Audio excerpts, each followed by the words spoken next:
आखिर रेडी? 3 बोलकर हम दीवार से कूदेंगे। कियाना, तुम्हें यकीन है ये सेफ है? हमने एयर मैट्रेस मिस कर दी तो?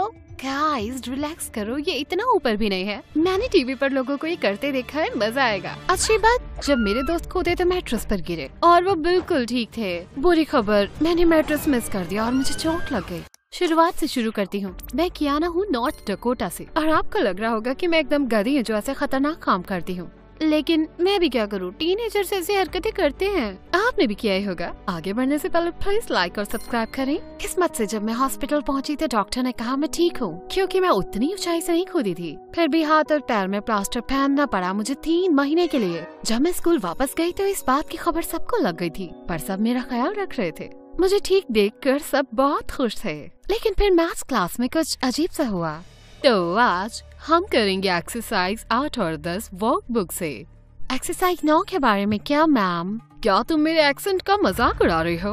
अरे नहीं, बिल्कुल नहीं। आपके पास अपना एक्सेंट है, मेरे पास अपना एक्सेंट। प्रिंसिपल के ऑफिस में जाओ अभी। मुझे पता ही नहीं था मैं ब्रिटिश एक्सेंट में बात कर रही थी। प्रिंसिपल के ऑफिस में जाके उन्हें सब बताया। मुझे नहीं पता वो इतना गुस्सा क्यों थी। शायद उनका महीना चल रहा है, समझते हो ना? डियाना, नकली एक्सेंट में बात करना बंद करो।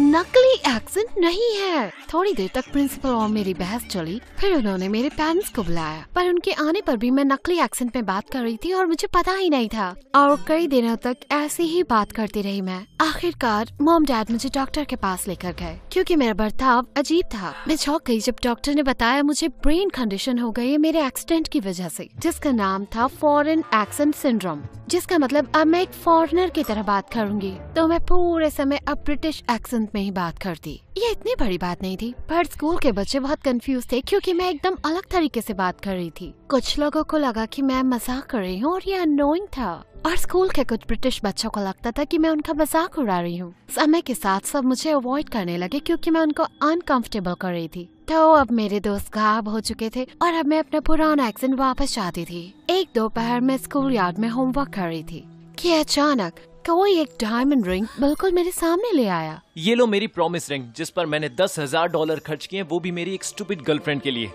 बल्कि मैं तुम्हें डेट कर लेता हूँ उसकी जगह। तुम इसे जाकर मेरी बहन को क्यों नहीं देते? प्यार तो तुम उससे करते हो ना? ये दोनों ही, डीन और ब्रियल, हमारे स्कूल के सबसे हॉटेस्ट और पॉपुलर बच्चे थे और 9th क्लास से डेट कर रहे थे, क्योंकि वो हमेशा ही लड़ते थे। मैंने डीन के ऑफर को सीरियसली नहीं लिया और चली गई। पर 1 हफ्ते बाद किसी ने हमारे दरवाजे की घंटी बजाई और मैं हैरान हो गई ये देखे कि वो ब्रियल थी। कियाना, है ना? मुझे तुमसे एक जरूरी बात करनी है।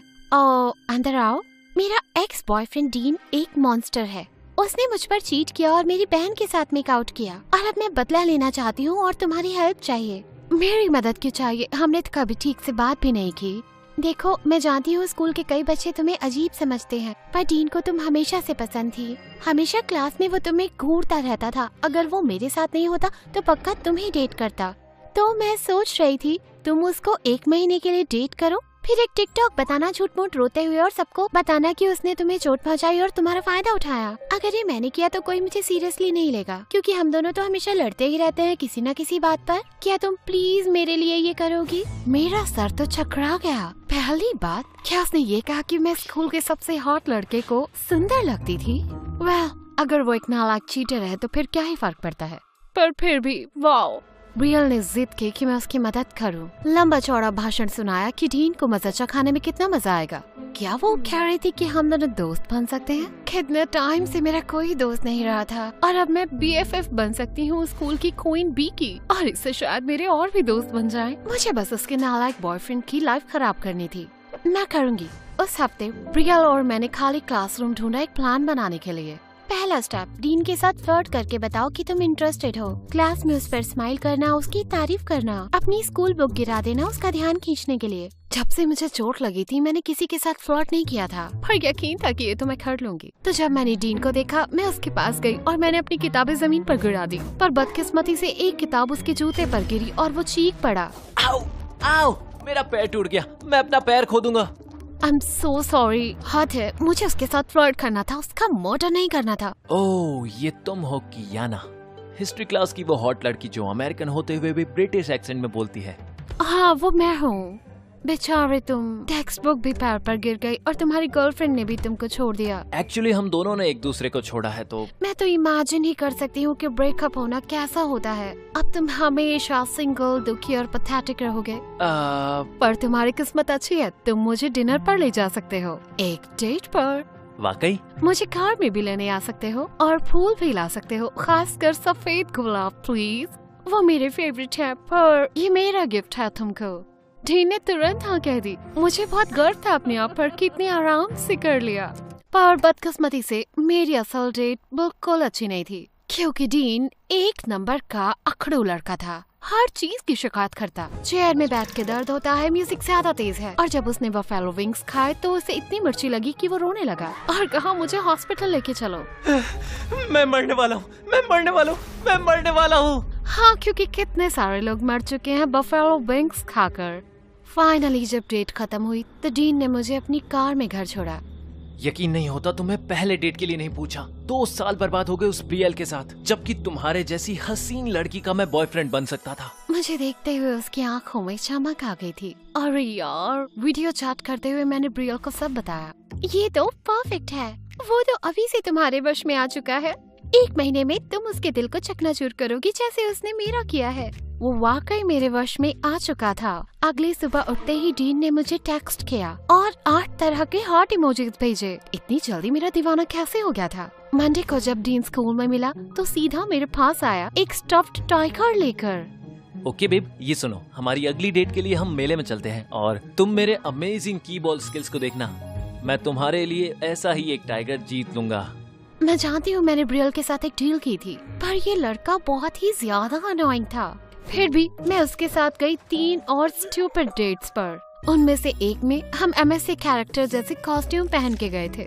वो कपड़े पहनकर हम रेस्टोरेंट भी गए और वहाँ डीन ने सजेस्ट किया हम वहाँ रोमांटिक फाइट सीन भी करें। मुझे इतनी शर्म आ रही थी, पर एक अच्छी बात तो थी, ब्रियल और मैं काफी अच्छे दोस्त बन गए थे। अगर हम डीन को मजा चखाने के प्लान के बारे में बात नहीं करते तो हम मॉल्स जाते, स्लीप ओवर्स करते और एक दूसरे के नेल्स भी पेंट करते। ब्रियल ने मुझे एक एक्सक्लूसिव पार्टी में भी बुलाया, पर हमें अलग कारों में आना पड़ा क्योंकि अजीब लगता कि डीन की पुरानी गर्लफ्रेंड उसकी नई गर्लफ्रेंड के साथ घूम रही है। पार्टी में मैं कुछ पॉपुलर लड़कियों के साथ बैठकर ड्रिंक्स पी रही थी और वो सब बोले जा रही थी कि मैं कितनी लकी हूँ कि मैं डीन की गर्लफ्रेंड हूँ। वो काफी प्यारा है और काफी हैंडसम भी है। पर एक बात बताऊं, वो थोड़ा भोंदू भी है। वो obsessed है स्टफ्ड एनिमल्स और कार्टून मूवी से, और उसके पास फजी स्लीपर्स भी हैं। भरोसा करो यार, उस हैंडसम शरीर के नीचे एक बहुत ही भोंदू सा लड़का है। माफ करना कि मैं तुम्हें भोंदू लगता हूँ। मैं मुड़ी तो देखा डीन मेरे पीछे खड़ा था और उसे बुरा लग रहा था। अरे यार, ये यहाँ पर क्या कर रहा था? ऑफ कोर्स ये पॉपुलर बच्चों की पार्टी थी। वो चला गया और मुझे बहुत गिल्टी फील हुआ, तो मैं उसके पीछे पीछे गई। डीन मुझे माफ कर दो, मैं सच में ऐसा नहीं सोचती। वेल, थोड़ा बहुत सोचती हूँ, पर अगर मुझे पसंद नहीं करती तो मत डेट करो मुझे, किया ना, कोई बड़ी बात नहीं है। पर नाटक मत करो क्योंकि मैं तुम्हें वाकई पसंद करता हूँ। ओह प्लीज, तुम नहीं पसंद करते, तुम बस एक रीबाउंड गर्लफ्रेंड ढूंढ रहे हो क्योंकि तुम्हारा ब्रियल से ब्रेकअप हो गया। तुम्हारे जैसे लड़के को मेरे जैसी अजीब लड़की क्यों पसंद होगी? क्योंकि शायद मुझे तुम अजीब नहीं लगती हो, क्योंकि शायद मुझे तुम्हारा नकली एक्सेंट अच्छा लगता है, और हालांकि हमारे इंटरेस्ट अलग है पर मुझे डेट में मजा आया था। वो काफी स्वीट है, तो क्यों ना हम फिर से शुरू करें, पर अजीब और ज्यादा रोमांटिक डेट नहीं। पहले हम एक दूसरे को जान लें अच्छे से। डीन को मेरा आइडिया अच्छा लगा और इस दिन के बाद मैं उसके साथ समय बिताना एंजॉय करने लगी। हम साथ में होमवर्क करते, रात में वीडियो चैट करते। वो काफी प्यारा लड़का लगता था, तो ये और कंफ्यूजिंग था कि आखिर उसने अपनी गर्लफ्रेंड के साथ चीट क्यों किया। एक सुबह ब्रियल और मैं जिम से वापस आ रहे थे कि तभी डीन का मैसेज आया। उसने बताया उसको फ्लू हो गया है। बेचारा, मुझे उसके लिए सूप लेके जाना चाहिए, पर उसने बताया उसे फ्लू हुआ है, तुम भी बीमार हो जाओगी। जानती हूँ, पर वो बिस्तर पर अकेला पड़ा है, उसके पास करने को कुछ नहीं, मैं मास्क पहन लूंगी। भरोसा करो कियाना, वो 1 करोड़पति है, उसके पास ढेर सारे नौकर हैं उसका ध्यान रखने के लिए। क्या तुम उसके साथ समय बिताना चाहती हो? नहीं, बिल्कुल नहीं। मुझे बस लगता है क्योंकि मैं उसकी नकली गर्लफ्रेंड हूँ, अजीब लगेगा उसका हाल पूछने नहीं गई तो। मैंने घर जाकर जल्दी से डीन के लिए सूप बनाया और ले गई, पर जब डीन ने अपने कमरे का दरवाजा खोला तो मेरे दिल की धड़कन रुक गई। उसने शर्ट नहीं पहनी थी और उसके एब्स एक रोमन गॉड जैसे थे। तुमने मेरे लिए सूप बनाया, तुम कितनी प्यारी गर्लफ्रेंड हो। मैं उसके साथ बैठी और उसने सूप बिस्तर पर पिया। सूप बहुत अच्छा है। ब्रियल ऐसा सूप बनाती थी जब हमने डेट करना शुरू किया था, पर फिर हमारी लड़ाइयाँ शुरू हो गई और उसने सूप बनाना बंद कर दिया। वेल, तुम ब्रियल के बारे में शिकायत नहीं कर सकते हो। तुमने उस पर चीट करके उसकी बहन को किस किया था। उसने मुझे बताया था, मुझे रास्ते में मिली थी वो। अच्छा ठीक है, मैंने किया उस पर चीट, पर सिर्फ इसलिए क्योंकि हमारी बड़ी लड़ाई हो गई थी।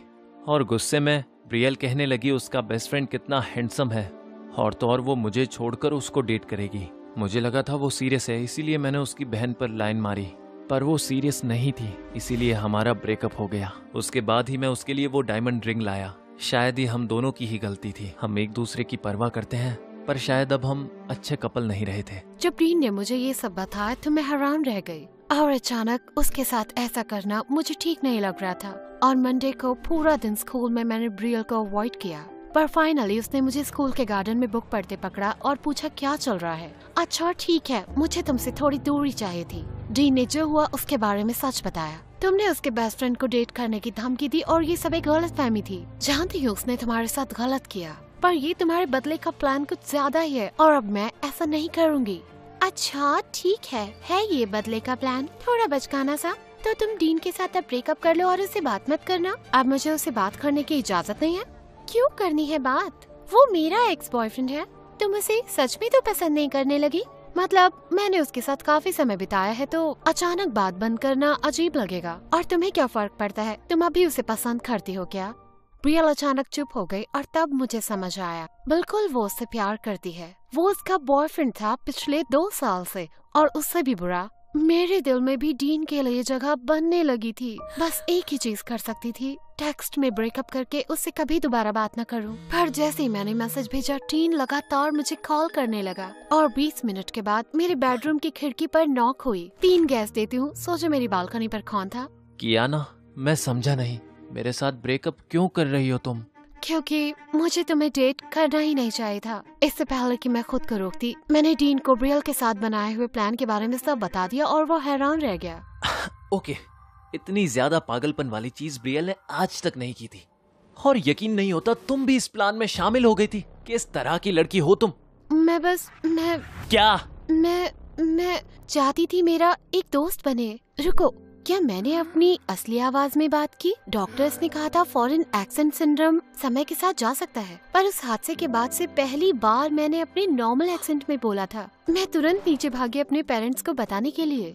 डीन और ब्रियल वाले ड्रामे को भूल ही गई थी। मेरे पेरेंट्स और मैं खुशी से कूदने लगे और डीन वहाँ खड़ा होकर बस मुझे घूर रहा था। वो शायद सोच रहा होगा मैं कितनी अजीब लड़की हूँ और अब मुझे पसंद भी नहीं करता होगा। लगता तो ऐसा ही था। स्कूल में उसने मुझे और ब्रियल दोनों को अवॉइड किया।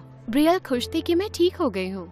हम दोनों ने ऐसे नाटक किया जैसे डीन वाला ड्रामा कभी हुआ ही नहीं। पर एक दिन उसने आकर मेरे ऊपर एक बॉम्ब शेल गिरा दी। वो शहर छोड़कर बहुत दूर शिफ्ट हो रही थी। मेरा दिल टूट गया। नहीं, ये एक अच्छी चीज है। अब तुम स्कूल में सबसे पॉपुलर लड़की बन सकती हो और डीन को डेट कर सकती हो। मैंने उससे बात की, वो तुम्हारे साथ होना चाहता है। मुझे भूल चुका है वो, तो अगर चाहो तो उससे डेट कर लो। पर उससे तुम्हें कैसा लगेगा? तुम तो अभी उससे प्यार करती हो ना? हाँ करती हूँ, और बुरा लगेगा जानकर कि उसने तुम्हें चुना मेरी जगह। पर मैं चाहती हूँ तुम खुश रहो कियाना। जानती हो हमारी दोस्ती की शुरुआत हुई क्योंकि तुमने मेरी मदद की, पर अब मैं तुम्हारी परवाह करती हूँ। तुमने जिंदगी के बहुत मुश्किल समय में मेरा साथ दिया है। अचानक मैंने देखा मेरे घर के सामने एक कार आई है और वो डीन था। वो मुझसे मिलने आया था, शायद अपने प्यार का इजहार करने। वो कार से उतरा और सनलाइट में इतना हैंडसम लग रहा था। मन कर रहा था भागकर उसे किस करूं, पर मैंने नहीं किया। अपनी बेस्ट फ्रेंड के साथ ऐसा नहीं कर सकती थी, इसलिए डीन को घर भेजकर कहा कि मुझे इंटरेस्ट नहीं है। कियाना, तुम्हें ये करने की जरूरत नहीं। मेरा दर्द कम हो जाएगा। तुम उसे डेट कर सकती हो। जानती हूँ, और शायद एक दिन करूँगी भी, जब तुम उसे भूल जाओगी। पर उससे ज्यादा मुझे तुम्हारी परवाह है। मेरे मुश्किल समय में तुमने मेरा साथ दिया। Thank you. मैं तुम्हें बहुत मिस करूंगी। मैं भी मिस करूंगी तुम्हें। Good luck ब्रियल।